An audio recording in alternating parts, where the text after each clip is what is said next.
a graça de Deus.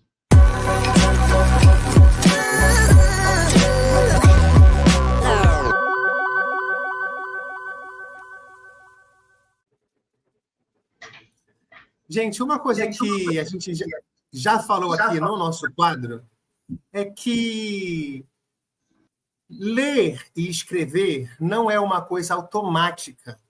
Nós que lemos, escrevemos e fazemos isso de maneira automática, achamos que isso é uma coisa simples. E é muito comum, depois que a gente faz uma coisa de maneira automática, achar que ela é simples. Então, se você hoje dirige, você vai precisar fazer uma força para se lembrar do momento inicial, onde você precisava sincronizar ali o pisar na embreagem, né? Trocar a marcha, tirar o pé da embreagem, pisar no acelerador, né? Tudo aquilo foi um processo que hoje, se você dirige, você faz isso de maneira muito natural. A gente fala de maneira natural. O nosso equipamento não é físico, ele veio preparado para que a gente falasse realmente de maneira natural, né? A não ser que a gente tenha alguma deficiência, algum problema ou auditivo, né? Ou nas nossas vias articulatórias aqui para a gente falar. Mas a verdade é que ler e escrever não é um processo natural. Por isso, nós podemos fazer algumas coisas para que as crianças, antes de chegarem nesse estágio de fato, começarem a ler e a escrever, que a gente ajude essas crianças a se prepararem para esse momento. Por isso, a gente tem algumas coisas que nós já falamos aqui sobre elas de maneira geral, que são algumas habilidades preditoras da alfabetização. Que pode ser que, se uma criança esteja tendo dificuldade de ler ou de escrever, não necessariamente ela tenha um transtorno de aprendizagem. Pode ser que ela tenha alguma dessas habilidades preditoras ali necessitando serem reforçadas, serem trabalhadas. E hoje a gente vai falar sobre uma dessas habilidades que é fundamental, que é a consciência fonológica. Se a gente pudesse definir o que é a consciência fonológica, a gente diria que ela é a habilidade, não é, de perceber e articular as unidades sonoras da nossa fala, não é? Então, isso é muito importante a gente trabalhar durante a educação infantil, quando os nossos pequenos ainda são bebês, ainda são muito pequenos, porque tudo isso vai preparar a criança para esse momento. A alfabetização ela não começa na classe de alfabetização, porque tudo isso é uma preparação que contribui para esse momento da leitura e da escrita. Quero, então, pensar com vocês em como a gente pode ajudar os nossos pequenos a terem consciência dos sons da nossa fala, que depois eles vão entender, serão representados, não é? Através da escrita. Se a gente pudesse dividir, não é? Essa consciência fonológica em etapas, a gente vai pensar em ensinar as crianças a terem consciência de frases, consciências de palavras, consciência de sílabas, e aí rima, aliteração, já vou falar sobre isso, segmentação e transposição, também vou falar sobre isso, e a consciência fonêmica, também vou falar sobre isso. Às vezes a gente fala para as crianças assim, olha, escreve aí uma frase, não é? E a criança nem tem noção do que significa uma frase. Então, a gente precisa ir ensinando que uma frase é uma história curtinha, que a gente fala sobre alguma coisa. Estou aqui com uma xícara de café, não é? Então, vou falar, a xícara está cheia. Essa é uma frase, é uma história curtinha que eu fiz sobre essa xícara, não é? A consciência de palavras, não é? Então, vamos pegar aqui essa historinha curtinha que a gente fez, não é? A xícara está cheia. Vamos, então, ver quantas partezinhas tem essa frase. Olha, a xícara está cheia. E você viu, são 4 partes. E eu não preciso falar mais nada, não é? Essas partes, está vendo? Formam essa frase. E ela, então, vai tendo consciência de que aquela frase ela é composta por palavras.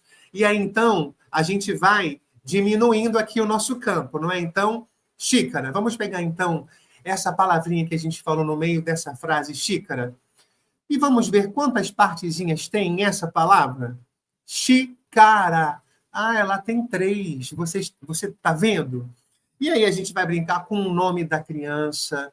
Então, tudo isso pode parecer uma coisa boba, mas isso é muito importante para preparar as nossas crianças para a leitura e para a escrita, porque elas vão tomando consciência da forma que a nossa língua funciona. Então, quando a gente canta, por exemplo, para a criança pequena, 1, 2, feijão com arroz, 3, 4, feijão no prato, a gente está ensinando elas a rimarem, não é? E a rima é muito importante. Quando, então, a gente brinca com o começo das palavras, não é? Olha só, aqui tem um camelo. Vamos pensar aqui, que palavra começa com camelo? Começa com K de camelo? Aí a gente vai ver o nome da mamãe aqui em casa, por exemplo, que é Camila. Ó, Camila. Camila começa com o mesmo som de camelo. E que interessante, vamos pensar em outras palavrinhas que começam com esse mesmo som? Isso é a aliteração, não é? Palavras que começam com o som. Aí a gente pode pensar ou no som da sílaba ou no som da letra, né? Do fonema. E a gente tem a segmentação, a transposição. Então, eu tenho a palavra boneca. O que vai acontecer se eu tirar o K do final de boneca? Vai ficar boné. Então você está vendo, a gente pode tirar essa partezinha e formar uma nova palavra, não é? Eu tenho a palavra maleta. O que acontece se eu tirar o sonzinho lê que fica no meio? Vai ficar mata. Você está vendo? Então, isso é segmentação, isso é a transposição. Brincar disso ajuda bastante. E num último estágio, dentro dessa consciência fonológica, a gente vai trabalhar a consciência fonêmica. O fonema, ele é a menor representação sonora da nossa fala, né? Então, por exemplo, na palavra rato, eu tenho 4 letras e eu também tenho 4 sons. Eu tenho a, t, o. Então, quando eu junto esses 4 sons, eu tenho a palavra rato. Agora, por exemplo, na palavra carro, quantas letras eu tenho? C-A-R-R-O. Eu tenho 5 letras, mas eu tenho 4 fonemas e não 5. Por quê? O RR, ele tem um som só, que é o R. Então, eu vou ter A, O. Claro que uma palavra que vai ter um dígrafo, a gente vai apresentar, não é? Depois, a gente vai começar com as palavras que tem, então, 2 fonemas, depois 3 fonemas, não é? Gente, isso pode parecer uma coisa muito boba, mas treinar o ouvido das nossas crianças já é comprovado cientificamente, contribui bastante para o processo de alfabetização.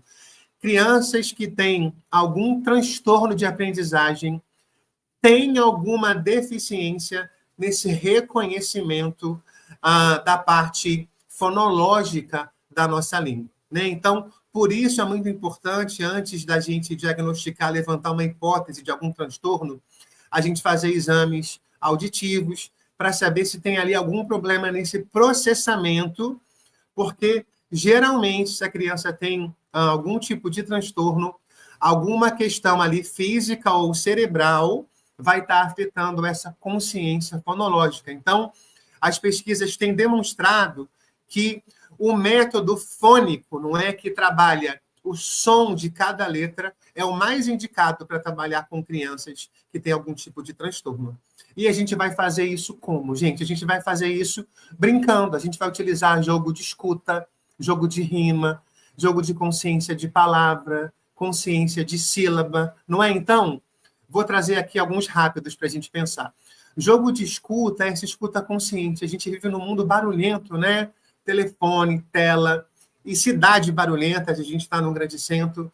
Então, senta a criança, brinca de fazer silêncio. Olha, que som você está escutando? Que animal, não é?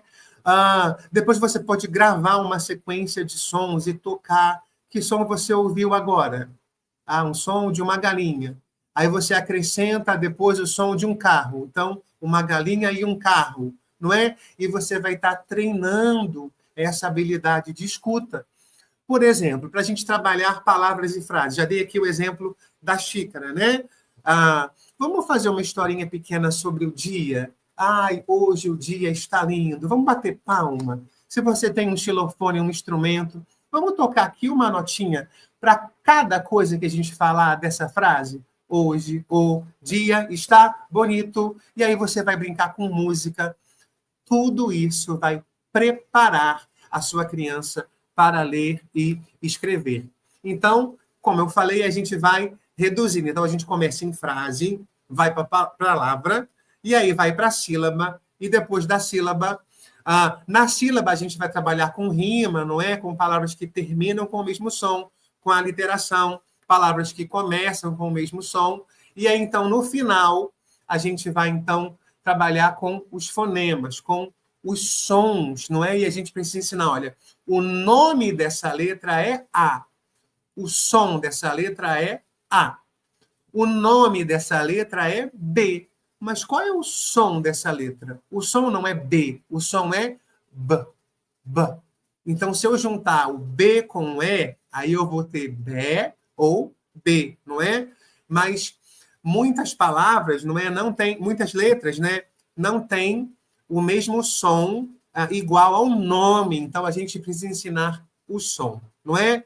São coisas muito importantes. Então, cante, rime, brinque, aponte, bata palma, porque tudo isso vai preparar a sua criança para a alfabetização. Então, isso aqui que a gente conversou é chamado de consciência fonológica, tá bom? Que, como eu já falei aqui, para nós é algo natural, mas que precisa ser ensinado. E quanto mais cedo a gente começar esse trabalho, mais preparadas as nossas crianças estarão para esse processo de leitura e escrita. Tá? Quero aqui me colocar à disposição de vocês, mandem mensagens, se tiverem alguma dúvida, não é relacionada a essa área, mas é uma alegria estar aqui conversando com vocês sobre isso, porque ler e escrever, isso é um privilégio, isso abre um mundo para nós, nos ajuda a nos comunicar. Então, contribuir para isso também faz parte da nossa missão, não é? Porque quando a gente ajuda alguém a ler, a gente está ajudando alguém a descobrir o mundo, a se desenvolver, né? E isso também é uma missão que a gente tem como igreja, contribuir para esse crescimento das pessoas, tá? Então, Deus abençoe vocês. Estou por aqui ainda hoje, não vou embora ainda, tá? Mas esse nosso momento aqui do De Bem com a Vida, onde a gente falou sobre consciência fonológica, termina aqui. Então, até daqui a pouco, num outro momento do nosso programa.